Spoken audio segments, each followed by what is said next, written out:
Why everyone stays broke. Even when controlling expenses. Constant leak. You track every dollar. You cut down on coffee. You canceled that streaming service. And yet, at the end of the month, you look at your account and there's nothing left. No progress. No savings. Just frustration. Why? Because the problem isn't just spending. It's the invisible leak nobody talks about. Most people believe financial control means restriction. They think it's about saying no to everything. But that's not the real issue. The real issue is the gap between what you believe you control and what actually happens to your money. You might be tracking expenses and cutting waste, yet something still drains everything. You work, you save a little, but you never move forward. That's not bad luck. It's not inflation. It's not the economy. It's the leak. And this leak exists in every budget. It's not always obvious. It doesn't announce itself. It's subtle, silent, and constant. It takes many forms. The unexpected bill that wasn't so unexpected, the monthly subscription you forgot, the loan you're still paying, the credit card interest that sneaks in, the favor you did for someone that turned into debt. All of these things add up. They create a system where your money flows out faster than you can fill it back in. Here's the trap. You're controlling what you can see. You're cutting down on groceries, avoiding restaurants, negotiating prices. That's discipline. That's effort. But effort without awareness is useless. Because while you're cutting $5 on lunch, $50 disappears somewhere you're not looking. And that 50 becomes 100. And that 100 becomes 1,000. Before you know it, the year is over. And nothing changed. Most people live paycheck to paycheck not because they earn too little, but because they don't plug the holes. They keep pouring water into a bucket full of cracks. You can pour more, you can pour faster, but until you fix the bucket, nothing stays. Let's talk about where these leaks actually come from, because if you don't understand them, you'll keep repeating the same cycle. First, there's the commitment leak. These are things you agreed to in the past that are still draining you now. Old financing plans, subscriptions that auto-renew, insurance you don't need anymore, a car payment that's too high for what you use, a gym membership you don't go to, a phone plan that's way more than what you actually need. You signed up for these things once, maybe years ago, and now they run on autopilot. You're not even thinking about them, but every month they take a piece of your income. Here's the thing. People overestimate the value of convenience and underestimate the cost of inertia. You don't cancel because it's easier to leave things as they are.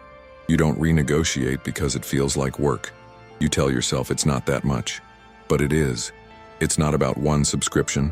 It's about 5, 10, 15 things all running at once.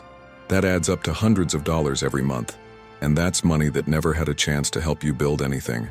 Second, there's the reactionary leak. This is money you spend because something happened, not because you planned for it. Your phone breaks. Your car needs a repair. Someone in the family gets sick. A friend asks to borrow money. A birthday comes up. An event you forgot about. These aren't luxuries. They feel necessary. But the reason they hurt so much is because you didn't prepare for them. Most people budget for the predictable. They know their rent, they know their utilities, but they don't budget for life. And life always happens. The problem isn't that unexpected things occur.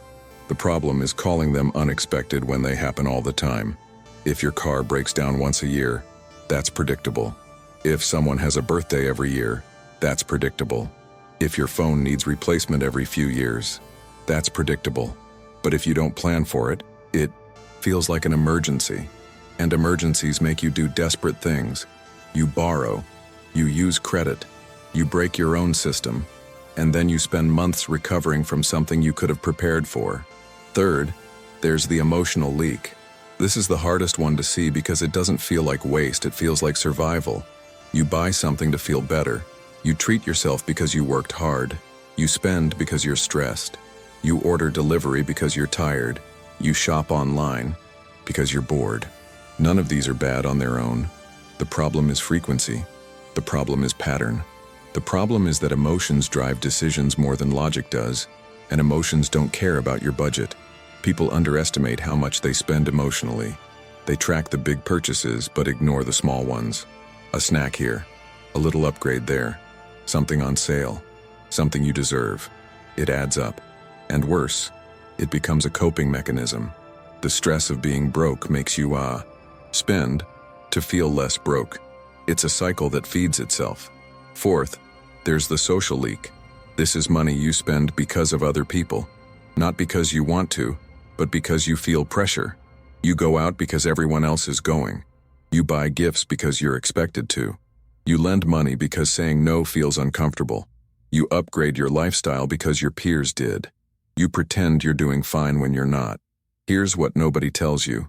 Most people are faking it. They're in debt. They're stressed, they're struggling. But they smile, post photos, act like everything's fine, and you compare yourself to that illusion. So you spend to keep up. You spend to fit in. You spend to avoid judgment. And every time you do, you fall further behind. Social pressure is invisible debt. It doesn't show up on a bill, but it controls your decisions. And the worst part? You don't even realize it's happening. You think you're choosing, but you're not. You're reacting. You're performing. And that performance cost you. Now let's talk about why people don't fix this even when they know it's happening. The first reason is denial. Most people don't want to admit how much they're leaking. They don't want to see the full picture because it's uncomfortable. So they avoid checking. They don't open the bank app. They don't review statements. They guess. They hope. They assume it's not that bad. But hope isn't a strategy. And avoidance doesn't stop the leak. It just lets it grow. The second reason is complexity. People think fixing the problem means overhauling their entire life. They imagine having to cancel everything, renegotiate everything, track everything, and that feels overwhelming. So they do nothing. But here's the truth. You don't need to fix everything at once. You just need to start. One subscription, one expense, one habit. That's it. Small fixes compound. And over time, they close the leak. The third reason is identity. People tie their spending to who they are. They believe that cutting back means losing something. Losing comfort, losing status, losing fun. But that's a lie. You're not your spending. You're not defined by what you buy. And the version of you that builds wealth is better than the version that stays stuck pretending. The fourth reason is lack of urgency. People know they're leaking, but they don't feel the pressure yet. They're not in crisis. They're just stuck. And stuck feels tolerable. It's uncomfortable, but it's familiar. So they wait. They wait for a better job. They wait for a raise. They wait for something to change. But nothing changes until you do. The leak doesn't fix itself. Time just makes it worse. So what do you actually do about it? First, you identify every single outgoing expense. Not just the big ones. All of them. Go through 3 months of bank statements. Categorize everything. Subscriptions, debts, recurring payments, variable expenses, one-time purchases, emotional buys, everything.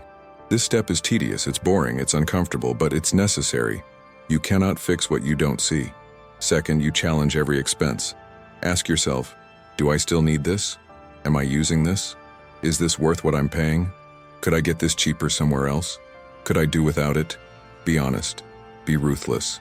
Most people justify every expense. They find reasons to keep things. But the goal here isn't comfort, it's clarity. You're not cutting everything. You're just seeing what's real.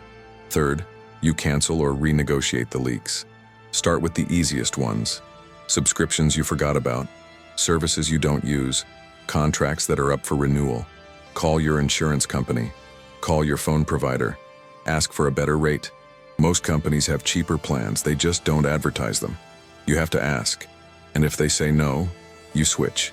Loyalty doesn't pay, action does. Fourth, you build a buffer for the predictable unexpected. Set aside a small amount every month for things that will happen but you don't know when. Car repairs, medical expenses, birthdays, holidays. It doesn't have to be a lot. Start with $20 a month, then $50, then $100. The goal is to stop treating normal life events like emergencies, because they're not. They're just part of living, and when you prepare for them, they stop breaking your budget. Fifth, you separate emotion from spending. This is the hardest part. You need to recognize when you're spending to feel something, instead of because you need something. Create a rule. Wait 24 hours before any non-essential purchase. If you still want it the next day, fine. But most of the time, the urge fades. The emotional need passes. And you save money without feeling deprived. You just stopped reacting. Sixth, you set boundaries with people. Learn to say no. You don't have to explain. You don't have to apologize. You don't owe anyone access to your money. If someone asks to borrow and you can't afford it, say no. If friends invite you somewhere you can't afford, decline. If family pressures you to spend, resist. Your financial stability is more important than their comfort, and the people who matter will understand. The ones who don't aren't your problem. Seventh, you track your progress. Not obsessively, not daily, but regularly. Once a week, check in. See where your money went. See if the leaks are shrinking. See if you're keeping more than before.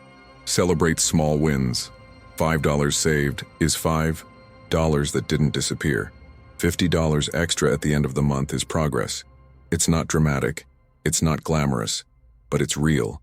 And real progress compounds. Here's what most people get wrong. They think financial control is about one big change, one dramatic decision. But it's not. It's about 100 small decisions made consistently over time. It's about fixing the leaks one by one until your bucket holds water.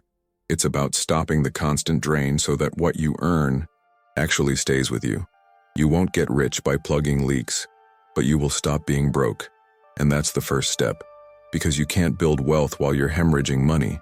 You can't invest while you're drowning in small, invisible expenses. You can't grow while you're stuck in a cycle of paycheck to paycheck.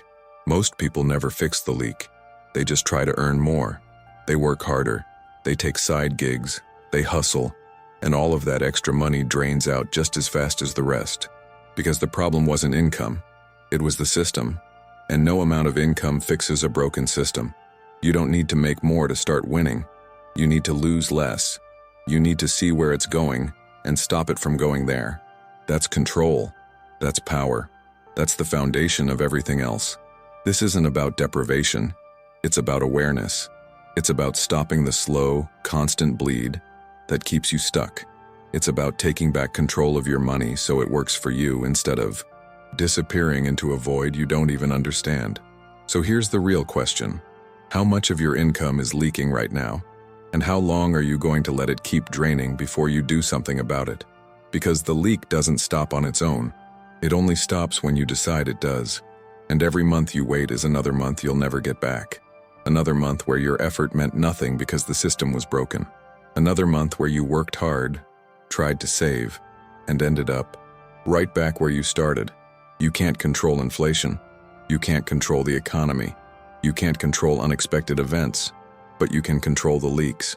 You can stop the subscriptions. You can renegotiate the bills. You can say no. You can prepare.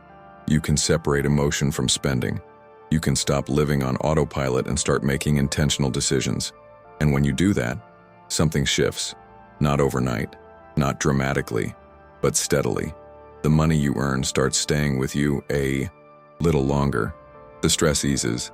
The options increase. The future stops feeling impossible because you're no longer fighting a losing battle. You're finally playing a game you can win. That's what plugging the leak does. It doesn't make you rich, but it makes you stable. It makes you aware. It makes you capable. And from there, everything else becomes possible. But only if you start. Only if you stop pretending the leak doesn't exist. Only if you stop hoping it'll fix itself. Because it won't. It never does. The leak stays until you plug it, and every day you wait is a day you lose. So what are you going to do?